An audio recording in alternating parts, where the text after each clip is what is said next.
Hello family, ನಾನು ನಿಮ್ಮ ಮಲ್ನಾಡು ಹುಡುಗಿ. Welcome back to my YouTube channel life in Malnad. ಇಷ್ಟು ದಿನ ವಿಡಿಯೋ ಮಾಡ್ದಲ್ಲೇ ಎಲ್ಲೋಗಿದ್ಲಿ ಇವಳು ಅಂತ ನೋಡ್ತಾ ಇದ್ದೀರಾ. ಎಸ್ ಫ್ರೆಂಡ್ಸ್, ನನ್ನ ಪರ್ಸ್ನಲ್ ಇಶ್ಯೂಸಿಂದ ನಾನು ವಿಡಿಯೋನ ಮಾಡಿರಲಿಲ್ಲ. ಇಷ್ಟು ದಿನ ನಂಗೆ ಒಬ್ಳಿಗೆ ವಿಡಿಯೋ ಮಾಡಿ ಬೇಜಾರಾಗಿತ್ತು. ಹಾಗಾಗಿ ನಾನು ನನ್ನ ಲೈಫ್ ಪಾರ್ಟ್ನರ್ನ ಹುಡ್ಕೊಂಡೋಗಿದ್ದೆ. ಆ ಲೈಫ್ ಪಾರ್ಟ್ನರ್ ಯಾರು ಅಂತ ನೀವು ನೋಡಬೇಕಾ? ಹಾಗಾದರೆ ಇಲ್ಲಿದ್ದಾರೆ ನೋಡಿ ನನ್ನ ಲೈಫ್ ಪಾರ್ಟ್ನರ್. ಕಣ್ಣಲ್ಲಿದೆ ಆ ಕಣ್ಣಲ್ಲಿದೆ ಹೊಂಬೆಳಕಿನ ನವನೀಲಾಂಜನ. ಇವರೇ ಫ್ರೆಂಡ್ಸ್ ನನ್ನ ಲೈಫ್ ಟೈಮ್ ಪಾರ್ಟ್ನರ್. ಈಗ ನನ್ನ ಪಾರ್ಟ್ನರ್ ಯಾರು ಅಂತ ನೋಡಿದ್ರಿ. ಹಾಗಾದರೆ ಇವತ್ತಿನ ವಿಡಿಯೋ ಸ್ಟಾರ್ಟ್ ಮಾಡೋಣ. ನಮ್ಮನೆ ಹೋಮ್ ಟೂರ್ ಮಾಡ್ಬೋದು, ಆದರೆ ನಾನು ಮನೆಯಲ್ಲೇ ಇಲ್ವಲ್ಲ. ನನ್ನ ಸ್ವಂತ ಅಕ್ಕನ ಪುಟ್ಟು ಮನೆಯ ಹೋಮ್ ಟೂರ್ ಮಾಡೋಣ ಬನ್ನಿ. ಇದು ಮನೆಯ ಎಂಟ್ರೆನ್ಸ್. ಫಸ್ಟ್ ನಾವು ಒಳಗೆ ಹೋಗಿದ ತಕ್ಷಣ ಪುಟ್ಟು ಗೊಂಬೆಗಳನ್ನ ನೋಡ್ಬೋದು. ಹಾಗೆ ಈ ಮನೆಯ ಪುಟ್ಟು ಕಂದಮ್ಮಗಳು, ಅದೇ ರೀತಿ ಫ್ಯಾಮಿಲಿ ಫೋಟೋ ಕೂಡ ಇದೆ. ಇದು ದೇವ್ರ ಮನೆ ಸ್ವಲ್ಪ ಗಲೀಜಾಗಿದೆ, ಬಿಕಾಸ್ ನನ್ನ ಕಂದಮ್ಮಗಳು ಆಟ ಆಡಿ ರಂಪ ಮಾಡಿ ಇಟ್ಟಿದ್ದಾರೆ. ಅದೇ ರೀತಿ ಒಳಗಡೆ ಹೋದ್ರೆ ಇದು ಅಡುಗೆ ರೂಮು. ಇವತ್ತಿನ ಸ್ಪೆಷಲ್ ಮಶ್ರೂಮ್ ಕರಿ ರೆಡಿ ಮಾಡ್ಕೊಳ್ತಾ ಇದ್ರು. ಹಾಗೆ ಅಲ್ಲಿಂದ ಸೀದಾ ಒಳಗೋದ್ರೆ ನಮಗೆ ಸಿಗದೆ ಫಸ್ಟು ವಾಶ್ರೂಮು.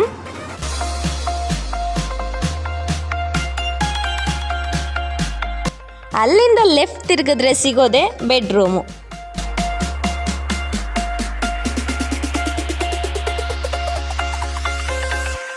ನಮ್ಮ ಅಕ್ಕ ಬ್ಲೌಸ್ ಕೂಡ ಸ್ಟಿಚ್ ಮಾಡ್ತಾರೆ. ನಾನು ಸ್ಪೆಕ್ಸ್ ಹಾಕಿದ ಮೇಲೆ ಯಾವ ಥರ ಕಾಣಿಸ್ತಾ ಇದ್ದೀನಿ ಅಂತ ಕಮೆಂಟ್ ಮಾಡಿ. ನಮ್ಮ ಅಕ್ಕ ಮಶ್ರೂಮ್ ಕರಿ ಮಾಡ್ತಿದ್ದಾರೆ. ಹೇಗೆ ಮಾಡ್ತಿದ್ದಾರೆ ಅಂತ ನೋಡೋಣವಾ? ಫಸ್ಟಿಗೆ ಈ ಥರ ಮಶ್ರೂಮ್ದು ಸಿಪ್ಪೆ ಎಲ್ಲ ತೆಗೆದು ನೀಟಾಗಿ ಕ್ಲೀನ್ ಮಾಡ್ಕೋಬೇಕು. ಮಶ್ರೂಮ್ ಕರಿ ಮಾಡೋಕ್ಕೆ ನಾನು ಕೂಡ ಅಕ್ಕನಿಗೆ ಹೆಲ್ಪ್ ಮಾಡಿದೆ. ಏನೇ ಅಂದರೂ ನಮ್ಮ ಮಲೆನಾಡಲ್ಲಿ ಸಿಗೋಂಥ ಅಣಬೆ ಟೇಸ್ಟು ಈ ಅಣಬೆಲಿ ಇರೋದೇ ಇಲ್ಲ. ನೀಟಾಗಿ ನೀರಲ್ಲಿ ತೊಳೆದು ಸಿಪ್ಪೆಗಳನ್ನ ತೆಗೆದು ಕ್ಲೀನಾಗಿ ಇಡಬೇಕು. ನನಗೆ ಮೊದಲೇ ಕ್ಲೀನ್ ಮಾಡೋಕ್ಕೆ ಬರ್ತಿಲ್ಲ, ಅದ್ರ ಮಧ್ಯೆ ಬೇರೆ ನನ್ನ ಫೇಸ್ ಮಾತ್ರ ತೋರಿಸ್ಬೇಡ ಅಂತ ಹಿಂಸೆ ಕೊಡ್ತಾ ಇದ್ದಾಳೆ ನಮ್ಮಕ್ಕ. ನಾವು ಕೆಲಸ ಮಾಡೋ ಬಿಸಿಲಿ ನನ್ನ ಮಗ ಹಿಂದೆ ಏನೋ ಕಿತಾಪತಿ ಮಾಡಿ ಹೋದ. ಆ ಅಣಬೆ ಒಳಗೆ ಬ್ಲ್ಯಾಕ್ ಇದ್ದಿದ್ದು ನೋಡಿ ಇದು ಯಾವುದು ಚೆನ್ನಾಗಿಲ್ಲ ಅಂತ ನಾನು ಹೇಳ್ತಿದ್ದೆ. ಬಟ್ ಮಶ್ರೂಮ್ ಇರೋದೇ ಆ ಥರ. ಸಿಪ್ಪೆ ಎಲ್ಲ ಬಿಡಿಸಿದ್ಮೇಲೆ ಈ ಥರ ನೀಟಾಗಿ ತೊಳೆದಿಡ್ಕೋಬೇಕು. ಅದಾದಮೇಲೆ ನೀಟಾಗಿ ಕಟ್ ಮಾಡಿ ಇಡ್ಕೋಬೇಕು.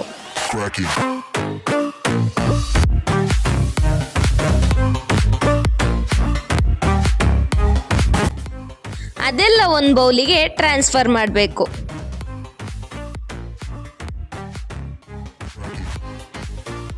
ಅದಾದಮೇಲೆ ಅದನ್ನ ತಣ್ಣೀರಲ್ಲಿ ನೀಟಾಗಿ ತೊಳಿಬೇಕು.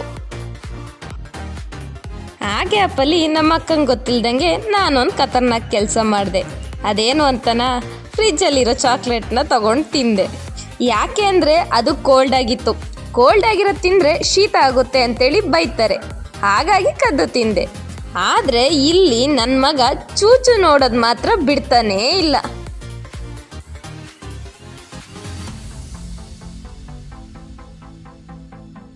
ಕದ್ದು ತಿಂದಿದ್ದೆಲ್ಲ ಆಯಿತು. ಫಸ್ಟು ಈಗ ನಾವು ಒಂದು ಪಾತ್ರೆಗೆ ನೀರಿಟ್ಟು ಅದಕ್ಕೆ ಸ್ವಲ್ಪ ಉಪ್ಪು ಅರಿಶಿನ ಹಾಕಿ ಆ ಅಣಬೆನ ಹಾಕಿ ಬೇಯಿಸೋಣ.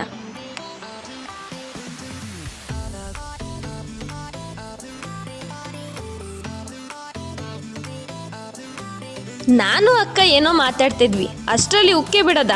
ನಾನು ಬಂದು ಆಫ್ ಮಾಡಿದೆ ಆಮೇಲೆ. ಆದರೆ ನನ್ನ ಅಕ್ಕ ಯಾಕೆ ಆಫ್ ಮಾಡಿದೆ ಅಂತ ಬೈದ್ಲು. ಈ ಕರಿ ಮಾಡುವಾಗ ಅಣಬೆನ ಓನ್ಲಿ 5 ಮಿನಿಟ್ಸ್ ಮಾತ್ರ ಬೇಯಿಸಬೇಕು.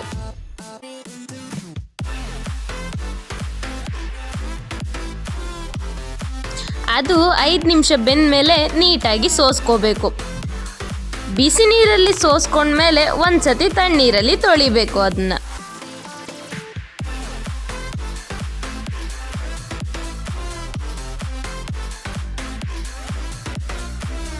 ಹಾಗೆ ಅಪ್ಪಲ್ಲಿ ಪಾಪು ಅಳ್ತಿದ್ದ ಅಂತೇಳಿ ಅಕ್ಕ ಪಾಪುಗೆ ಊಟ ಮಾಡ್ಸೋಕ್ಕೆ ಅಂತ ಹೋದ್ರು. ಅದಕ್ಕೆ ನಾನು ಕರಿ ಮಾಡೋಕ್ಕೆ ಮಸಾಲೆಗೆ ಈರುಳ್ಳಿನ ದಪ್ಪದಾಗಿ ಹೆಚ್ಕೊಳ್ತಾ ಇದ್ದೆ, ಹಾಗೆ ಟೊಮೊಟೊ ಕೂಡ. ಅಷ್ಟರಲ್ಲಿ ಅಕ್ಕ ಪಾಪುಗೆ ಊಟ ಮಾಡಿಸಿ ಬಂದು ಅವರೇ ಕಟ್ ಮಾಡಿ ಇಟ್ಟರು.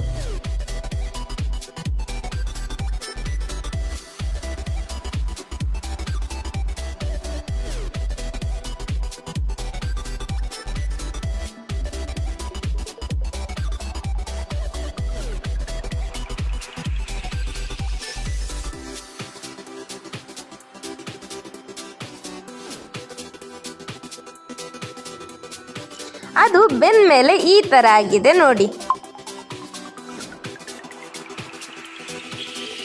ಆಗಲೇ ಹೇಳಿದ್ನಲ್ವಾ ಅಕ್ಕ ಬಂದು ರೆಡಿ ಮಾಡಿದ್ರು ಅಂತ. ಅದಕ್ಕೆ ಈಗ ಏನೇನು ತಗೊಂಡಿದ್ದಾರೆ ಅಂದರೆ 4 ಈರುಳ್ಳಿ, 1 ಎಸ್ಲು ಬೆಳ್ಳುಳ್ಳಿ, 2 ಮೆಣಸಿನ್ಕಾಯಿ, 3 ಟೊಮೆಟೊ. ಅಕ್ಕ ಮಶ್ರೂಮ್ ಕರಿ ಮಾಡೋ ಬ್ಯುಸಿಲಿದ್ದರೆ ನಾನು ನನ್ನ ಪುಟ್ಟು ಕಂದಮ್ಮ ಜೊತೆ ರೈಮ್ಸ್ ಹೇಳೋಕ್ಕೆ ಅಂತ ಹೋದೆ.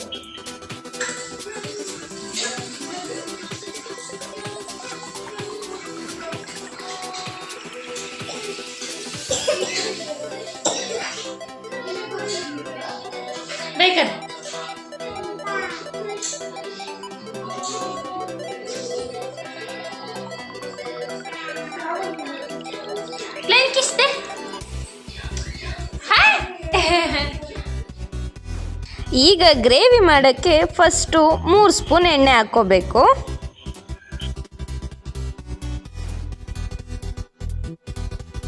ಅದು ಕಾದ್ಮೇಲೆ ಫಸ್ಟಿಗೆ ಸುಲ್ದಿರೋ ಬೆಳ್ಳುಳ್ಳಿನ ಹಾಕಿ ಫ್ರೈ ಮಾಡ್ಕೋಬೇಕು.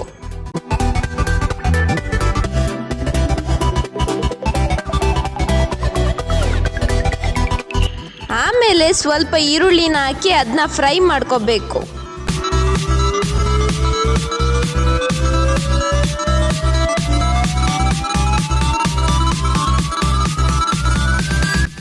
ಆಮೇಲೆ ಸ್ವಲ್ಪ ಜಾಸ್ತಿನೇ ಗೋಡಂಬಿ ಹಾಕೋಬೇಕು. ನಮ್ಮನೇಲಿ ಇದ್ದಿದ್ದು ಸ್ವಲ್ಪ, ಹಾಗಾಗಿ ಸ್ವಲ್ಪ ಹಾಕಿದ್ವಿ. ಇದ್ರ ಟೇಸ್ಟ್ ಜಾಸ್ತಿ ಬರಬೇಕು ಅಂದರೆ ಗೋಡಂಬಿನ ಜಾಸ್ತಿ ಹಾಕಬೇಕು. ಅದಾದಮೇಲೆ ಮೆಣಸಿನ್ಕಾಯಿನ ಹಾಕಬೇಕು. ಇದಿಷ್ಟನ್ನು ಚೆನ್ನಾಗಿ ಫ್ರೈ ಮಾಡ್ಕೋಬೇಕು. ಅದಷ್ಟು ಚೆನ್ನಾಗಿ ಫ್ರೈ ಆದಮೇಲೆ ಟೊಮೊಟೊ ಹಾಕ್ಕೋಬೇಕು. ಆ ಟೊಮೊಟೊ ಹಾಕ್ಕೊಂಡು ಸ್ವಲ್ಪ ಉಪ್ಪು ಹಾಕೋಬೇಕು. ಚೆನ್ನಾಗಿ ಬೇಯಬೇಕಂದ್ರೆ ಸ್ವಲ್ಪ ಚಿಟಿಕೆಯಷ್ಟು ಉಪ್ಪು ಹಾಕಿದ್ರೆ ಚೆನ್ನಾಗಿ ಬೇಯುತ್ತೆ.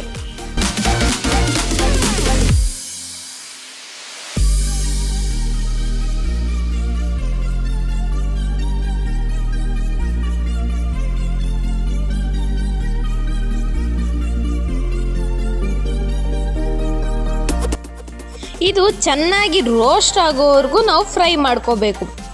ಯಾವಾಗ ಅದು ನೀಟಾಗಿ ಫ್ರೈ ಆಗುತ್ತೋ ಆವಾಗ ಸ್ವಲ್ಪ ನೀರು ಹಾಕಿ ಅದನ್ನು 1-2 ಮಿನಿಟ್ಸ್ ಫ್ರೈ ಮಾಡಬೇಕು. ಮತ್ತೆ ಆಮೇಲೆ ಸ್ವಲ್ಪ ನೀರನ್ನ ಆ್ಯಡ್ ಮಾಡಬೇಕು, ಸ್ವಲ್ಪ ಅಷ್ಟೇ.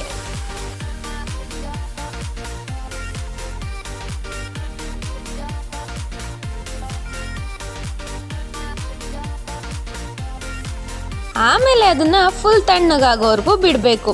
ಅಷ್ಟರಲ್ಲಿ ರೈಸಿಗೆ ಕೂಡ ಇಟ್ಟರು. ಪಾಪ ಕಂದಮ್ಮನಿಗೆ ಫುಲ್ ನಿದ್ದೆ ಬಂದಿದ್ದ ಕಾರಣ ನಮಗೆ ಮಶ್ರೂಮ್ ಕರಿ ಕೂಡ ಮಾಡಕ್ಕೆ ಬಿಡ್ತಾ ಇರಲಿಲ್ಲ. ಅಷ್ಟರಲ್ಲಿ ರೈಸ್ ಕೂಡ ಆಯಿತು.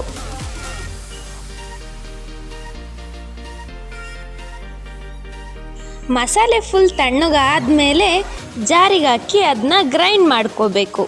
ಚೆನ್ನಾಗಿ ಪೇಸ್ಟ್ ಆಗೋ ಥರ ಗ್ರೈಂಡ್ ಮಾಡ್ಕೋಬೇಕು ಅದನ್ನ. ಜೀವನ ಟಾನಿಕ್ ಬಾಟ್ಲಿ ಕುಡಿಯೋ ಮುಂಚೆ ಅಲ್ಲಾಡ್ಸು ಅಲ್ಲಾಡ್ಸು ಅಲ್ಲಾಡ್ಸು ಅಲ್ಲಾಡ್ಸು ಅಲ್ಲಾಡ್ಸು, ಬಾಡಿನ ಹಿಂದ್ಕೆ ಮುಂದ್ಕೆ ಮ್ಯಾಲೆ ಕೆಳಗೆ ಅಲ್ಲಾಡ್ಸು ಅಲ್ಲಾಡ್ಸು. ಮಸಾಲೆ ಚೆನ್ನಾಗಿ ಗ್ರೈಂಡ್ ಆದಮೇಲೆ ಮತ್ತೆ ಒಂದು ಪಾತ್ರೆಯಲ್ಲಿ 3 ಸ್ಪೂನ್ ಆಯಿಲ್ ಹಾಕ್ಕೋಬೇಕು. ಹಾಗಂತ ಅಡುಗೆ ಎಣ್ಣೆ ಹಾಕೊಳ್ಳಿ, ಕುಡಿಯೋ ಎಣ್ಣೆ ಅಲ್ಲ. ಹಾಗೆ ಸುಮ್ಮನೆ ತಮಾಷೆ ಮಾಡಿದೆ ಫ್ರೆಂಡ್ಸ್. ಚೆನ್ನಾಗಿ ಎಣ್ಣೆ ಕಾದ್ಮೇಲೆ 1 ಸ್ಪೂನ್ ಜೀರಿಗೆ ಹಾಕ್ಕೊಳ್ಳಿ. ಆಮೇಲೆ ಸಣ್ಣದಾಗಿ ಹೆಚ್ಚಿರೋ ಈರುಳ್ಳಿ ಕೂಡ ಹಾಕ್ಕೊಳ್ಳಿ.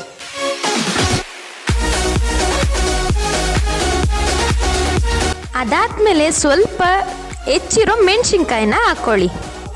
ಅದು ಚೆನ್ನಾಗಿ ಬೆಂದಮೇಲೆ ಶುಂಠಿ ಬೆಳ್ಳುಳ್ಳಿ ಪೇಸ್ಟ್ ಹಾಕ್ಕೊಳ್ಳಿ.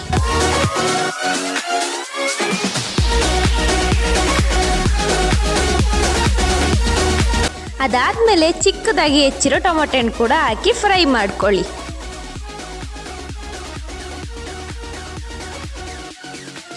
ಈ ಥರ ನೀಟಾಗಿ ಫ್ರೈ ಮಾಡ್ಕೋಬೇಕು.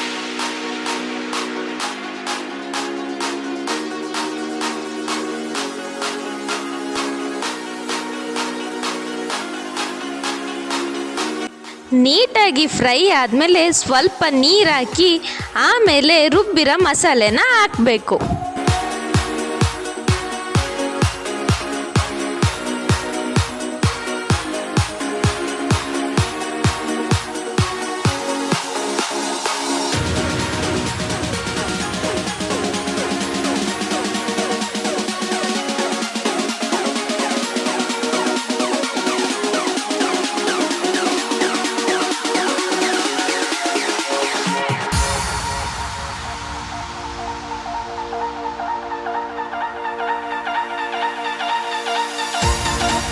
ಈಗ ಸ್ವಲ್ಪ ಕೊರಿಯಂಡರ್ ಪೌಡ್ರ್ ಹಾಕಬೇಕು. ಅದಾದಮೇಲೆ ಸ್ವಲ್ಪ ಗರಂ ಮಸಾಲ ಹಾಕಬೇಕು. ನಿಮ್ಮ ಮನೇಲಿ ಫ್ರೆಶ್ ಕ್ರೀಮ್ ಇದ್ದರೆ ಅದನ್ನು ಕೂಡ ಆ್ಯಡ್ ಮಾಡಿ, ಬಿಕಾಸ್ ಅದು ಟೇಸ್ಟ್ನ ಇನ್ನೂ ಜಾಸ್ತಿ ಮಾಡುತ್ತೆ. ಆಮೇಲೆ ಗ್ರೇವಿ ಗಟ್ಟಿ ಆಗ್ತಾ ಇದೆ ಅಂದರೆ ಸ್ವಲ್ಪ ನೀರು ಹಾಕಿ ಅದನ್ನು ಚೆನ್ನಾಗಿ ಬೇಯಿಸ್ಕೊಳ್ಳಿ.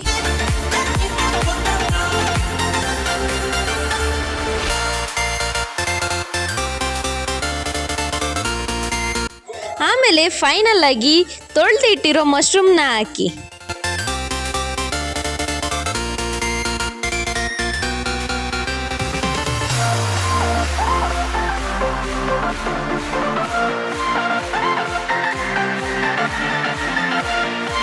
ಅದು ಸ್ವಲ್ಪ ಕುದ್ಮೇಲೆ ಕಸ್ತೂರಿ ಮೇಥಿನ ಹಾಕಿ.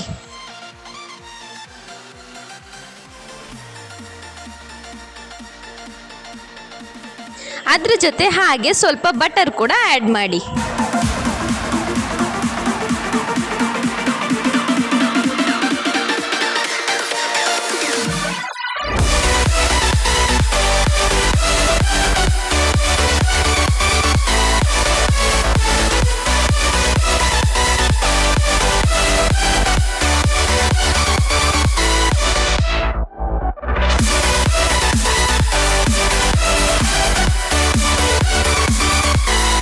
ಬಟರ್ನೆಲ್ಲ ಚೆನ್ನಾಗಿ ಮಿಕ್ಸ್ ಮಾಡಿ. ಅದು ಕರಗಿದ ಮೇಲೆ ಫೈನಲ್ ಆಗಿ ಉಪ್ಪು ಖಾರನ ಟೇಸ್ಟ್ ನೋಡಿ ಕುದಿಯಕ್ಕೆ ಬಿಟ್ಟು ಅದನ್ನ ಮುಚ್ಚಾಕಿ.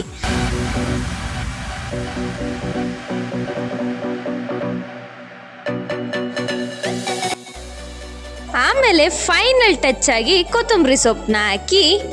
ಅಲ್ಲಿಗೆ ರೆಡಿ ಆಗುತ್ತೆ ನೋಡಿ ಸಿಸ್ಟರ್ ಸ್ಪೆಷಲ್ ಮಶ್ರೂಮ್ ಕರಿ.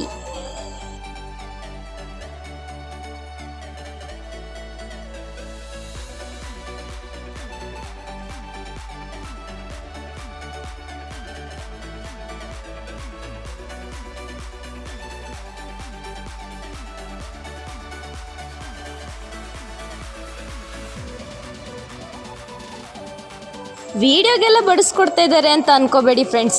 ನಮ್ಮ ಅಕ್ಕ ಮನೆಗೆ ಹೋದರೆ ನಂಗೆ ಯಾವಾಗಲೂ ರಾಯಲ್ ಟ್ರೀಟ್ಮೆಂಟೇ. ಇವತ್ತಿಗಿಷ್ಟೇ, ಮತ್ತೆ ಸಿಗುವ. ಅಂಟಿಲ್ ದೆನ್ ಟೇಕ್ ಕೇರ್, ಬಾಯ್.